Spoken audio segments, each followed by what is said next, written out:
Well, good afternoon, and thank you very much for that nice introduction. Now, I'm supposed to go about 25, 30 minutes, would you say? Is that it? Would you please signal me when I get that far, and I will just stop as soon as I get to the time. First, as a quick introduction, in some presentations, I actually give a prize for anyone who knows what the thing is up on the screen. And unfortunately, I didn't bring the prize with me, so I can't offer a prize. But does anyone know what it is offhand? You've got the idea, but it's called a Hoberman sphere, and it actually has a scientific name. But it's a metaphor for interconnectedness because it's now a child's toy or an office toy, but as it expands, everything is linked to everything else. So it's yet another metaphor for something that I think has been very much part of the discussion here. And this is going to be interesting, actually, because I have to look at the screen to be able to see. No, the problem is different. The problem is that it doesn't appear here. There's some hiccup with it. In any event, here's what I'm going to try to do today. And as I said, I'll get as far as I get, and then I'll stop because of the time. First of all, I'm going to talk a little bit about how the development field has evolved and essentially where we are. And to some extent, I'll make that into a personal journey. Secondly, I want to focus on ethical issues. Now, we've all focused a lot on ethics in this conference. It's striking to me how little the question of poverty has been central to the agenda.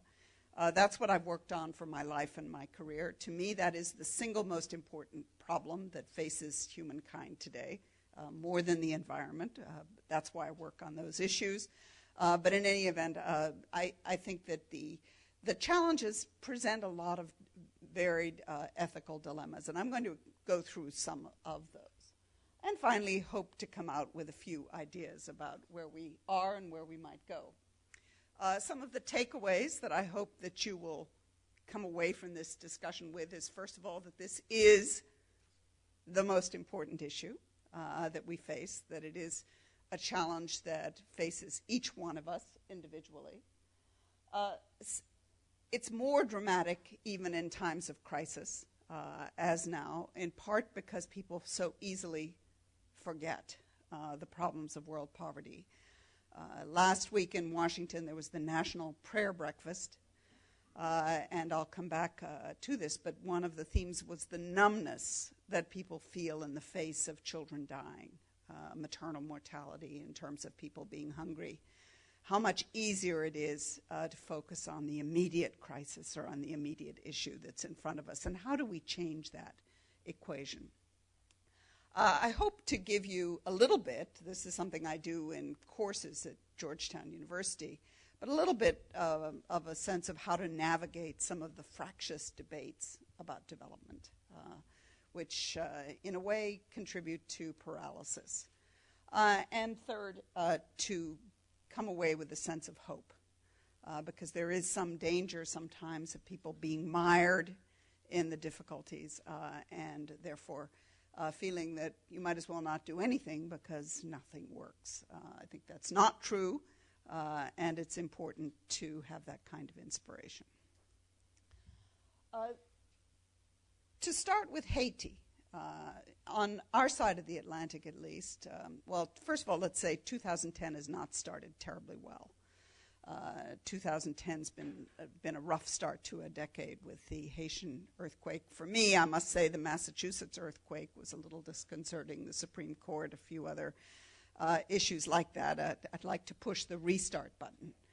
But in any event, the Haitian earthquake is something that's shaken many people, and it brings out some of the issues around the development business. The first is the humanitarian drama and what that means in terms of the long-term effort. So the first thing that people are aware of is that as in the tsunami, or as in Timor-Leste, or as in so many different situations, there's an outpouring of support and then the fear that the spotlight will move on to another crisis and people will forget. So there's a tremendous amount of rhetoric that is saying on Haiti, we simply cannot let that happen.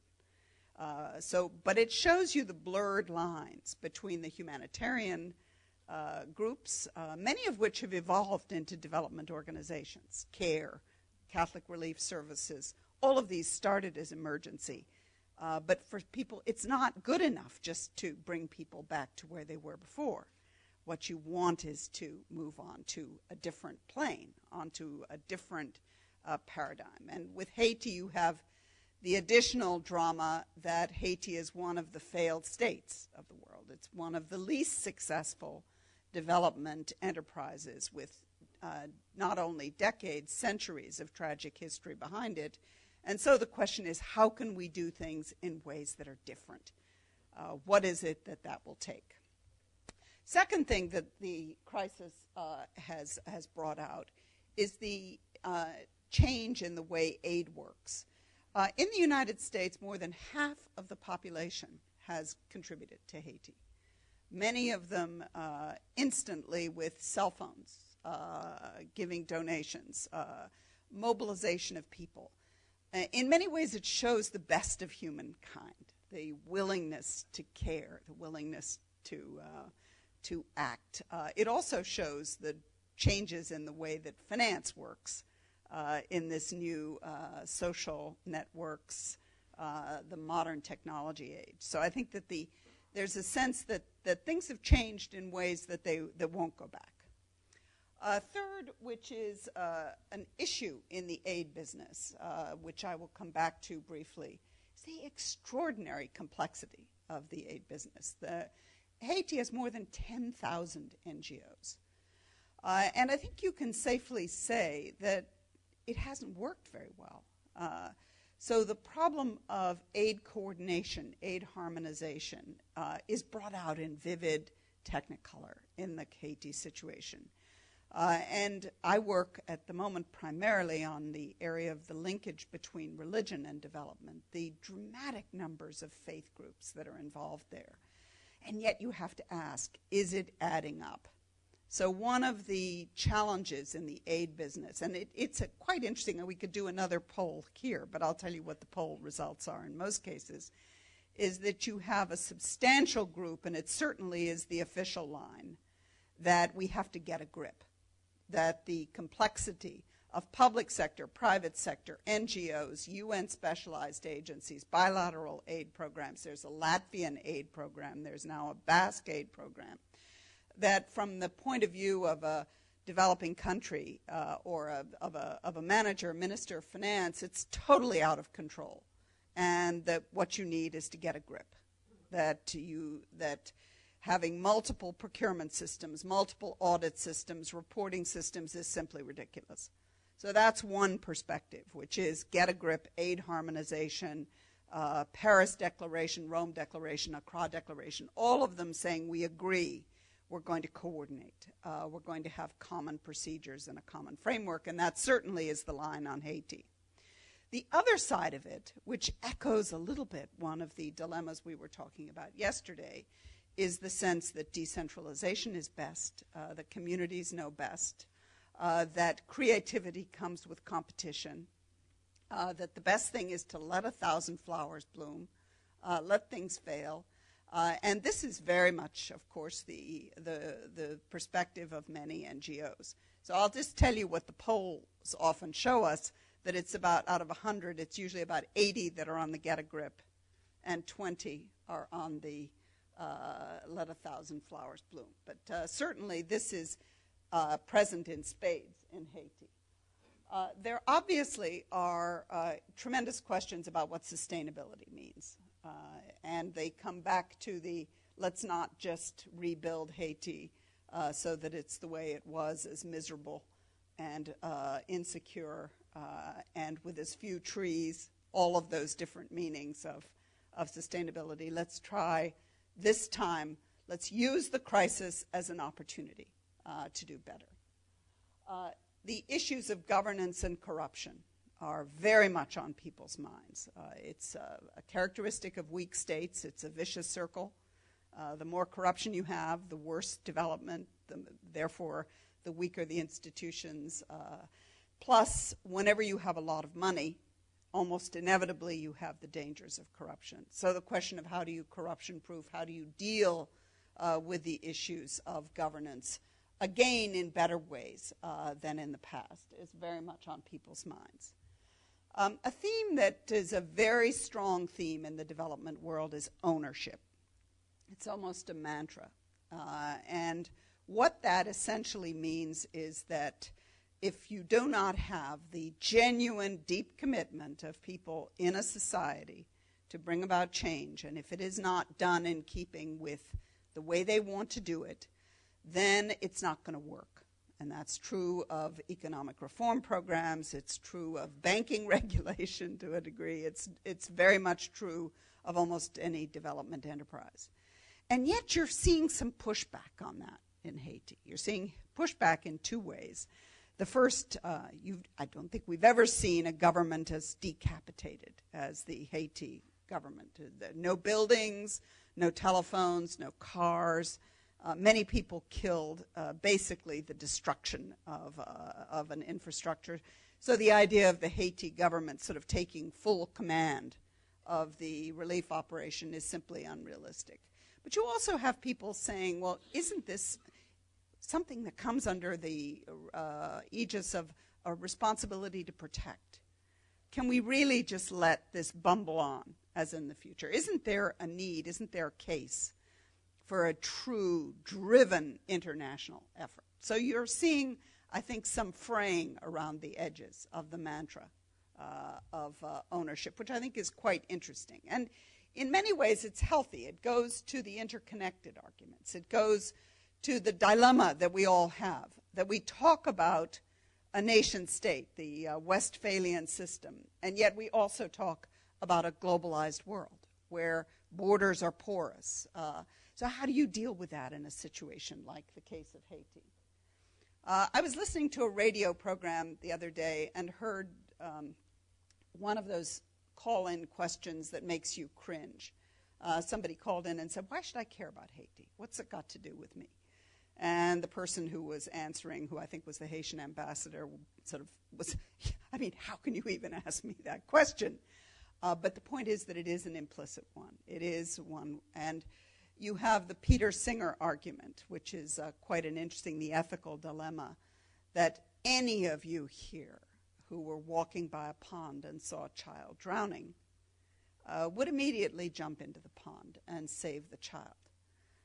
But saving a child in Mongolia, or saving a child in Pakistan, or in Malawi, or in Cusco, is a much different proposition. And it's both the ethics of what you see, what's in front of you, what you can do something about. It's the belief in whether it's going to work. But increasingly, we live in a world where you can't put those questions aside. So very brief. Did I do this one? No, this doesn't work. Okay, I'm going to have to. I wanted to give you a little bit of my background at one of these. Briefly again, and you have a more than generous introduction, but essentially I'm a development person completely. I worked for almost 40 years. Largely on Africa, on Latin America, and East Asia, very much in an operational position, most of the time in the World Bank. About 10 years ago, I was drafted by the president of the World Bank and the Archbishop of Canterbury, Jim Wolfenson and George Carey, to work on an area that was something I knew virtually nothing about, but that has proved to be fascinating, which is trying to build bridges between religion and development. Of course, one question people say is, what's religion got to do with development? The answer is everything from AIDS to zebras. I challenge you to present any issue, whether it's microfinance or water or airports, and there will be a faith dimension. But one of the issues that's been most interesting is that the dialogue, the effort at dialogue with a wide range of faith institutions has brought out the ethical issues around development in ways that the technocratic language of an institution like the World Bank had obscured. So it isn't that religious organizations are more ethical or that religiously inclined people are more ethical. But they tend to articulate it, and they tend to think about it more. And that's been, I think, a remarkable lesson that we've drawn from this effort at dialogue, of trying to frame the issues and the choices. So I'm very pragmatic. I'm now called a scholar practitioner. But I come out of having worked probably on 80, 90 countries on many crises. I was very much shaped by working on Africa during the 70s and 80s. It was a constant lesson in humility of what can go wrong, but never did it dampen the sense of hope. I was going to tell you 4 stories, and I will simply refer to them because otherwise they would take the whole time. But they are, I wish I had more time because they're fun stories. The first project that I worked on was in Madagascar in the early 1970s, and it was a cattle ranching project. The idea was to introduce Australian and Texan ranching techniques into the middle of Madagascar. It was one of the more spectacular failures of the World Bank because the local villagers thought that they owned the land. The government had given it happily to this enterprise. They stole the cattle, burned the pastures.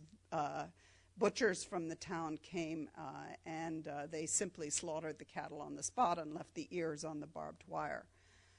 What's interesting about this story was that it resulted in a pendulum shift towards a village livestock project, but what we're now seeing is coming back again of the pendulum, so into agro-industry, and some of the same challenges are coming back onto the agenda. Mauritania is a brief story. I was country director moving, and it was during a time when there was refugees and tensions along the border with Senegal. And we wanted to talk to the government about it as the World Bank, but it was not really our business because it was very political, so we were trying to find ways to do that. But in any event, I was in the car with the Minister of Agriculture, who had been a military person going towards the fleuve, towards the valley.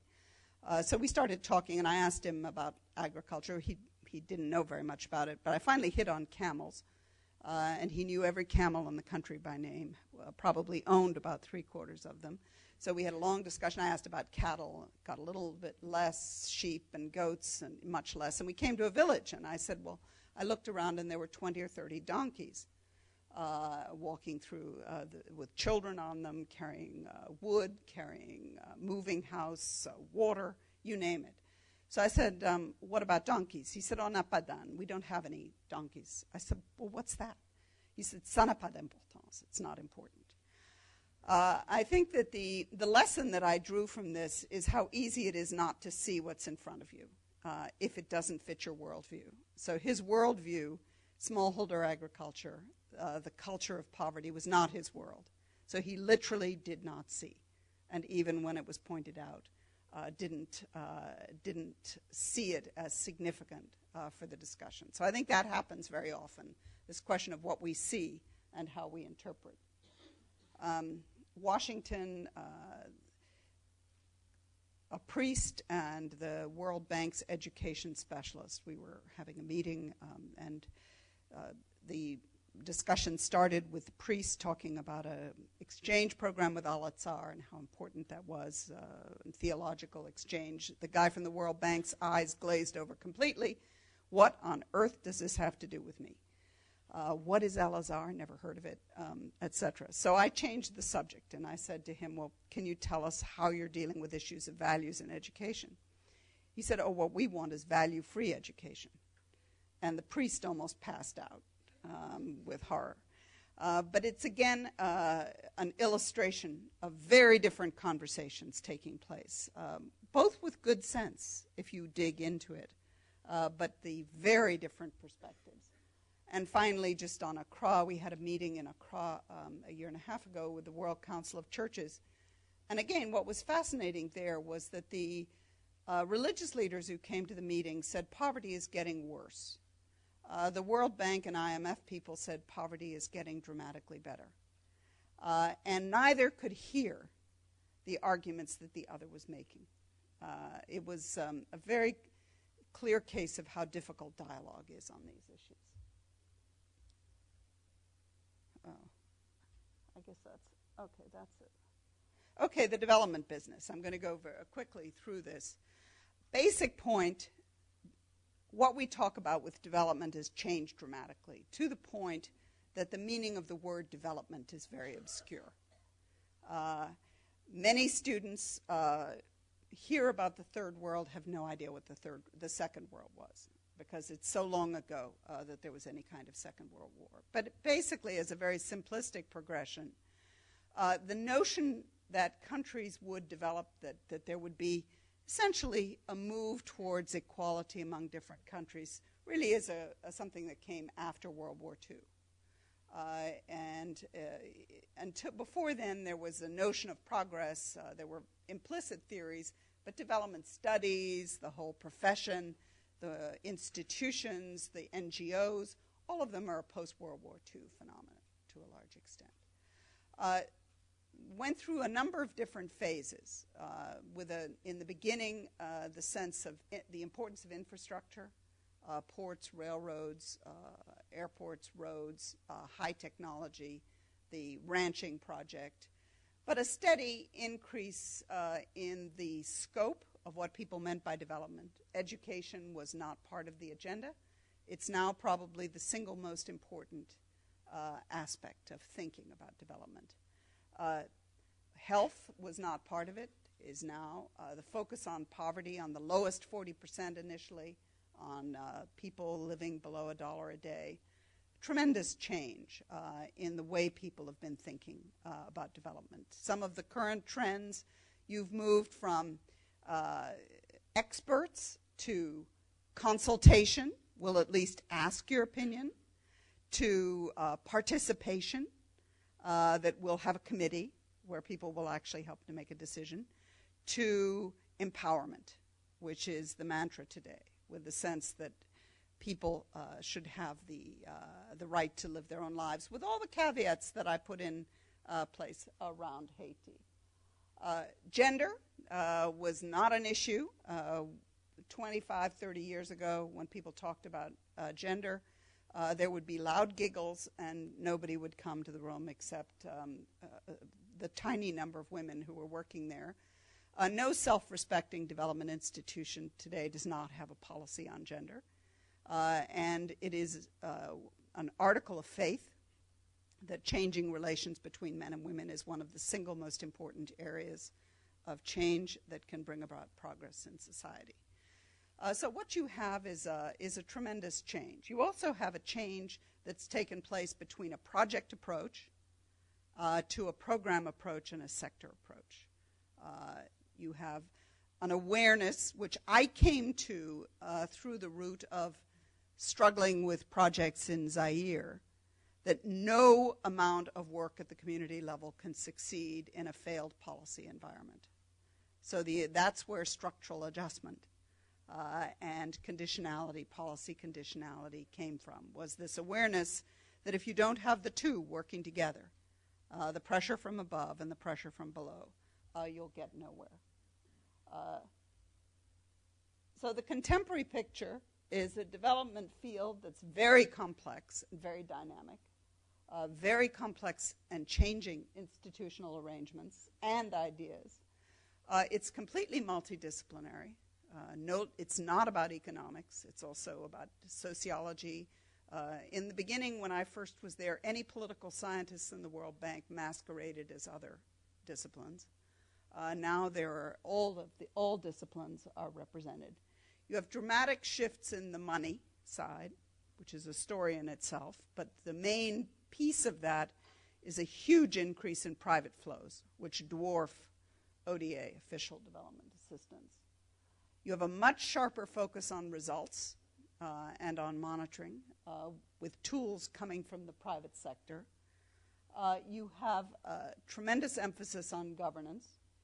You have very fractious debates. I don't know how many of you know Sachs, Easterly, Moyo, Dambisa Moyo, Collier, etc. In a sense, they're almost like gladiators taking different views. There's one illustration. I have some resources at the end. There was sort of an amusing exchange of someone saying why nothing will work and someone else arguing why my project is the only project that will solve every problem in the world. So you have a very unproductive development debate. But you also have much room for hope. And again, there's a marvelous set of videos by Hans Rosling. How many of you have watched Hans Rosling, Swedish public health specialist? Well, you all have a treat in front of you. It's two TED Talks that I have the link here. But he's a genius communicator. But the basic message is the seemingly impossible is possible. That we live in a time when, for the first time in human history, we can offer every human being a chance at a decent life. And that's something when you think that it was not very long ago that most Europeans, the majority of Europeans were malnourished, that a very substantial percentage lived in a situation equivalent to slavery. Tiny fraction had education. So we are living a modern miracle, but it's a miracle that's potential, that's not realized. I'm going to skip this. So I'm going to go through very quickly what I see as the arguments of why care. And through that, what I see is some of the major ethical debates. And what you see with people who believe that poverty is an important issue is that they'll mix the arguments all up. And you see that with a Tony Blair, with a Gordon Brown. You see that with everyone who cares about it. But I'm going to pick them apart a little bit. And what I'm going to give you is my ethical order. So the first one, and you also, I'm sure many of you are familiar with these, but there are some remarkable ethical scaffolds. There's the Universal Declaration of Human Rights. The Charter of Compassion was launched by Karen Armstrong in November, basically focusing on the golden rule, do unto others as you would have them do unto you. The Earth Charter continues to be a remarkable ethical statement of the links between human and the natural environment. Hans Kung's global ethic is, again, a remarkable effort to draw on the best of the world's traditions to emphasize how much we have in common. Amartya Sen with human capital, the Millennium Development Goals, which represent a historic common commitment to providing a decent life for everyone. Gandhi's social sins from 1926 are a wonderful inspiration. Wealth without work, pleasure without conscience, science without humanity, knowledge without character, politics without principle, commerce without morality, and worship without sacrifice. Very good, I think, ethical scaffold. This is Hans Kung's global ethic.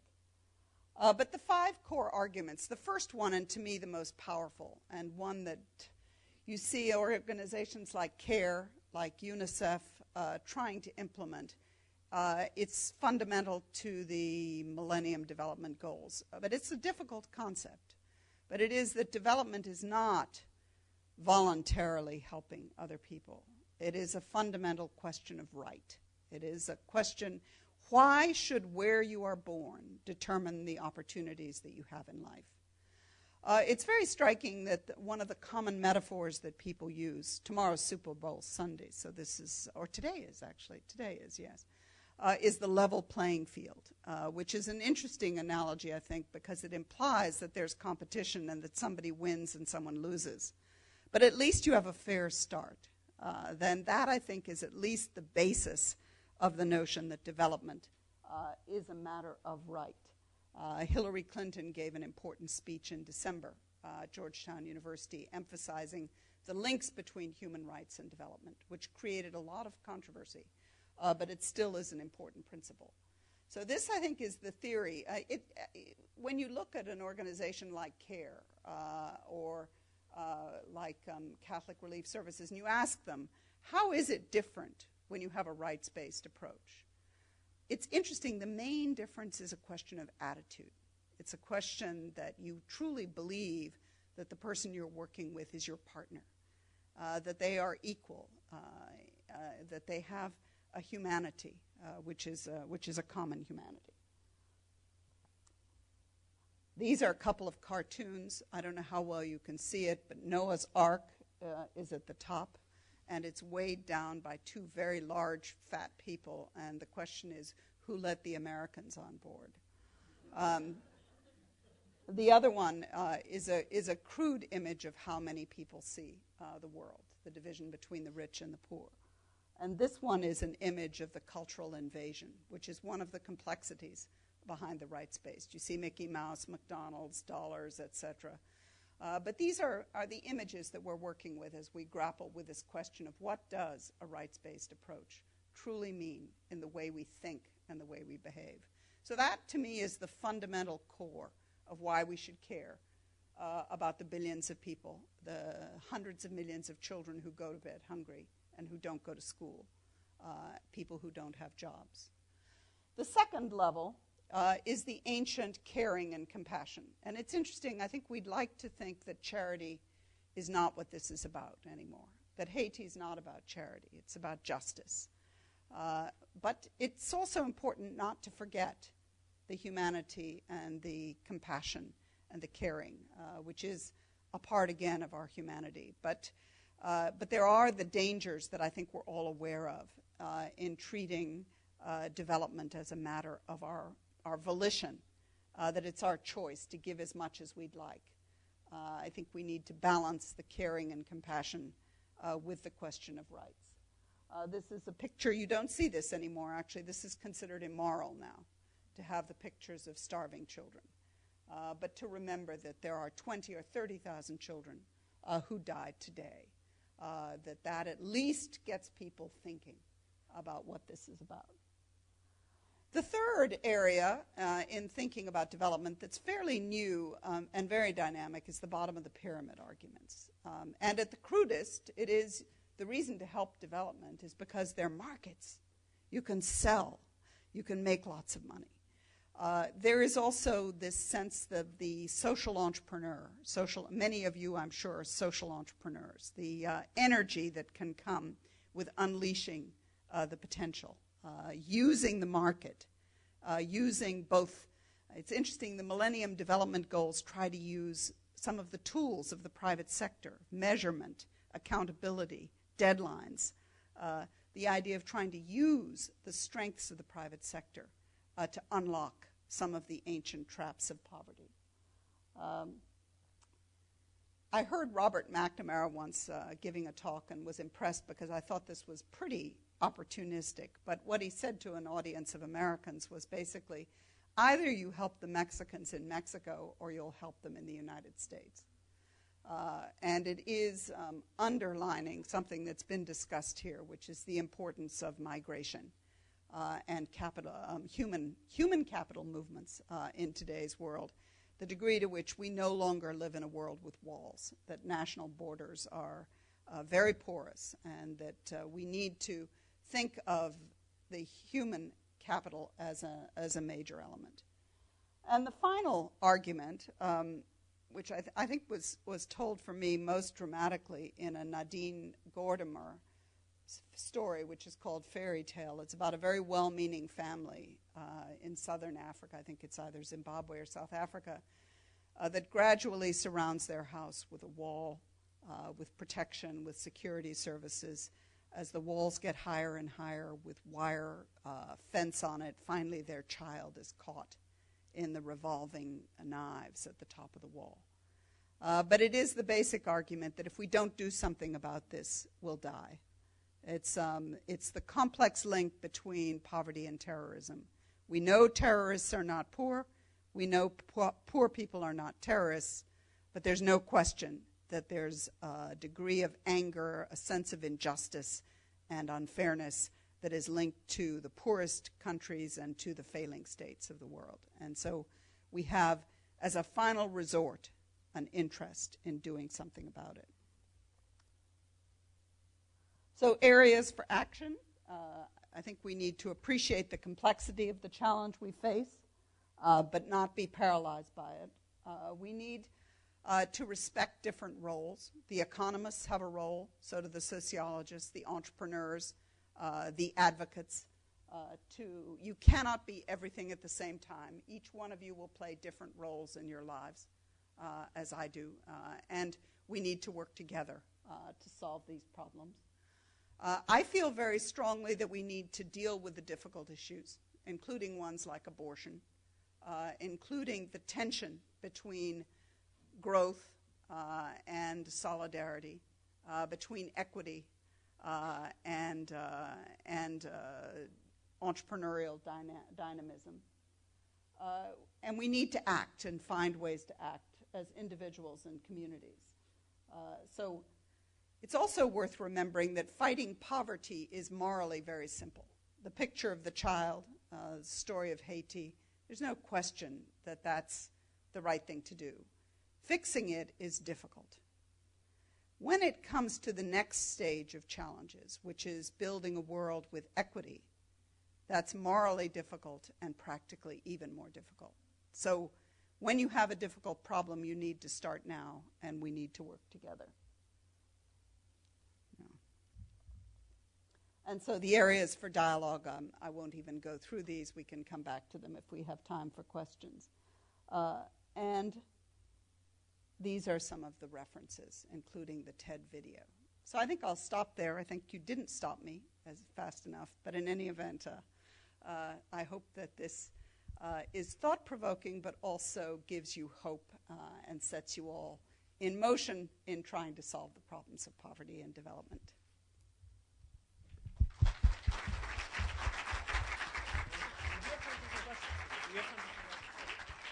Okay, we do have some time for some questions. Who would like to go first? Maybe let's start in the back and then we'll come to the front. Thank you so much for your speech. I have a question regarding the institution of the World Bank. And my question is, yesterday we heard from the ambassador of Lesotho, and he mentioned that the World Bank does not fulfill its promises of aid to Africa and developing countries in general. My question is, who is held responsible for not upholding these promises, and what is being done so that money is being sent to Africa to help development projects? Thank you. Well, there are many different layers to an answer, and I'm not quite sure what point the ambassador was making. I have, I'll put a pitch in for it. I have a book on the World Bank, which is called the World Bank from Reconstruction to Development to Equity, which is basically a positive story of intentions and a story of a very complex institution that is doing very different things and doing them in differing degrees of success in different parts of the world. I think the World Bank has many flaws. If the World Bank disappeared, I think we would create it in a somewhat different form. But I think the World Bank plays extraordinary roles in the world today. The central challenge for everyone who works on world poverty, the real central challenge is Africa. And Africa is a constant lesson in humility because it's Murphy's Law. And in many ways, almost everything that could have gone wrong has gone wrong. And hopefully, everyone has learned from it. I'm trying to deduce from your question what it is that is the immediate concern. And one of it may be that the Gleneagles, the G8, et cetera, have made promises of transferring large sums of money to Africa for development, and that's also the promise of the Millennium Development Goals, which essentially have as a core that will raise funds for HIV/AIDS, for education, for health, according to what's needed to reach the goals, not according to what we happen to have available and what happens to be convenient. There's a substantial amount more money going to Africa, but the flows are substantially short of what is needed to bring about development. And there are a lot of reasons. One of the reasons is conflict, that if there's one thing that we've learned, It is that you cannot manage development programs in a failed state or one that's at war. And it's a tragic trap that the countries that need help the most can't use it well. And so the effort needs to focus on peace. But of course, peace doesn't come unless people have hope, so that once again, you're caught in this vicious circle. But that is one of the reasons, is the weakness of states. The concern about poor governance, which means both inefficiency and corruption. My sense is that the envelope has been pushed pretty far in terms of mobilizing development support for countries where it's working pretty well. There's problems with coordination that I referred to in the beginning. There also are problems with overly complex procedures. But in general, I think that the problems are more fundamental than any lack of goodwill.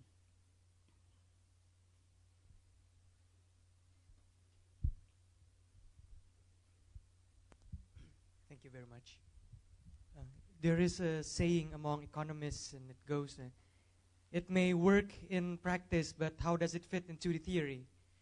So I want to ask you whether is it really necessary to make a general theoretical framework linking moral ethics and economics and development, and how do you think that how it may affect the paradigm of development in the next years? Thank you. These are all good questions. It's wonderful to be with you. I don't believe in excessive theorizing. I think that you need to get on with it. The world is a very complex, messy place.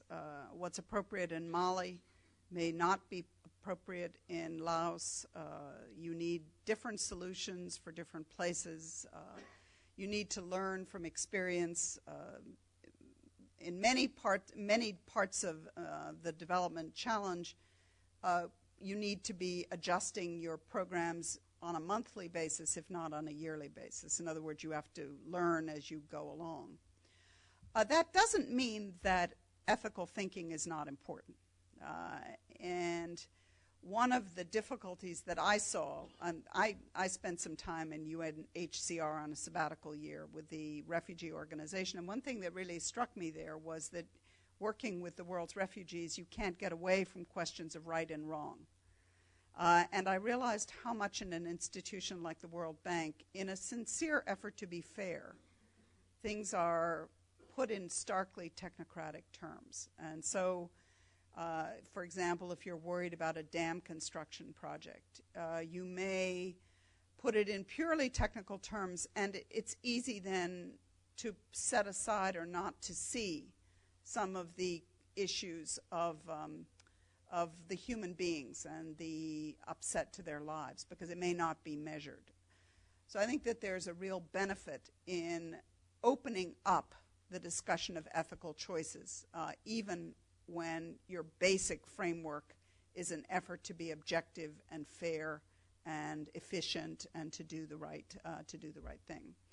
The arguments for aid that I've come up with, my 5 tiers of arguments, are because the battle to persuade publics in the richer countries that development assistance is important is not over.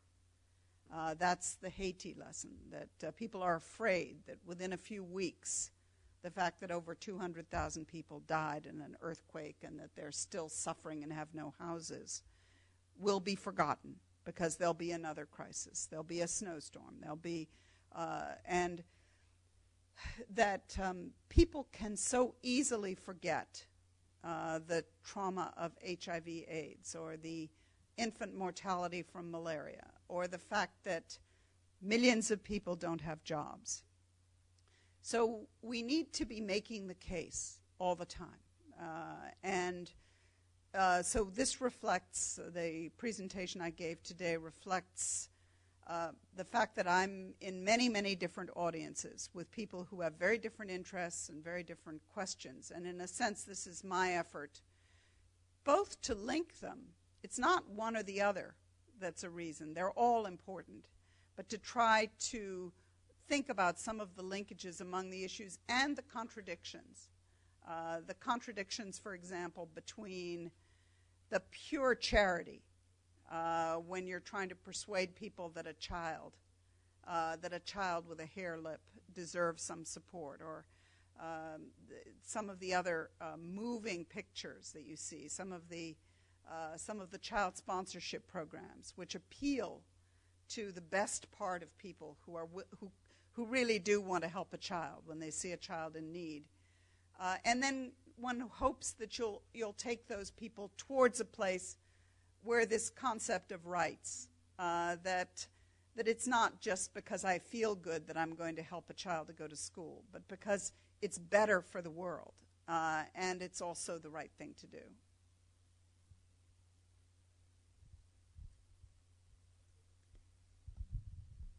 Hi. My question is, you touched upon the increasing role of faith-based groups earlier on, and I'd like to know what your opinion is on the subject more, I guess, elucidate a little more clearly, because oftentimes I feel like the motivation behind these faith-based groups is, it's part development, but it's also part proselytizing. And I want to know how the World Bank grapples with this and what this power dynamic shift has been in recent years. We started in the World Bank with two primary drivers of why care, essentially, about the world of faith.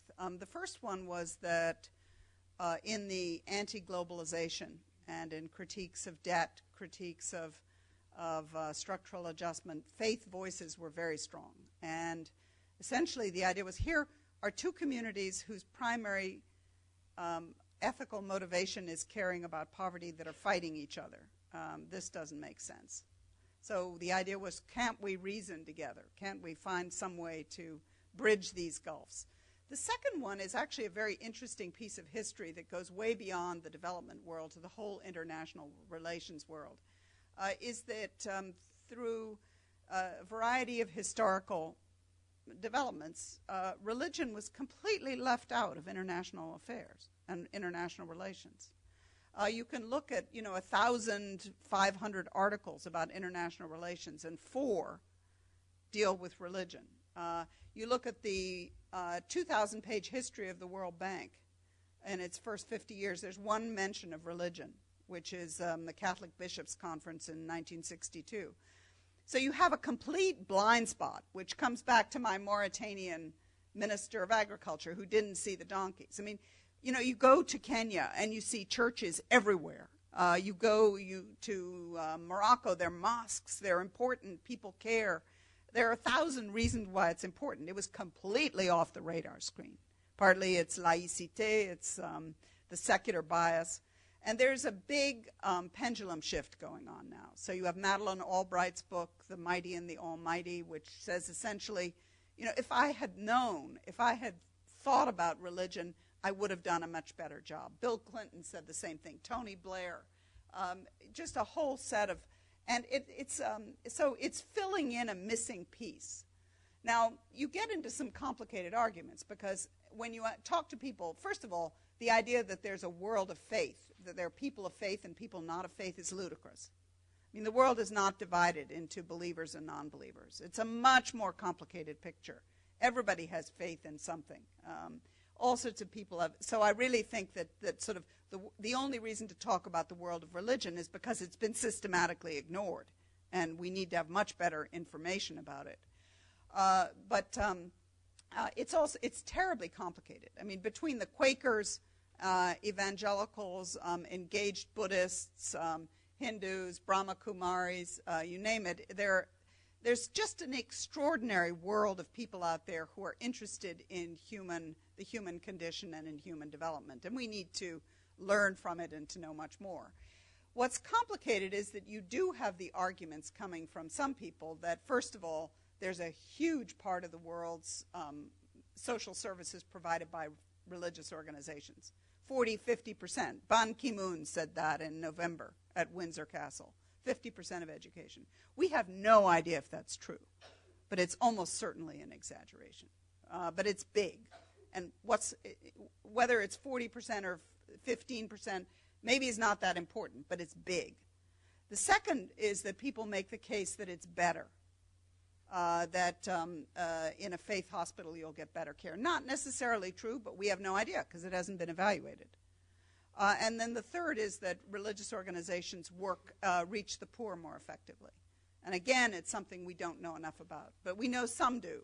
Fe Alegria across Latin America. Absolutely remarkable organization. 1.4 million kids in school. So we're dealing with ignorance, and because of the ignorance, we're not dealing with the real issues. Now, clearly, there are some groups that are that cannot separate proselytizing from services, but that's a tiny minority. It's really a tiny minority. And when you deal with a Catholic Relief Services or a World Vision, which are huge organizations, tens of thousands of employees working all over the world, they're very, very clear in stating that the two are separate, that evangelizing and the human support, the development function, are completely different. So I think that there are a lot of, for the reasons that I cited, which is the complete ignorance, there are huge misconceptions, and we do not have a good dialogue. Professor Marshall, this was excellent. Thank you very, very much for the presentation and for the questions. Thank you.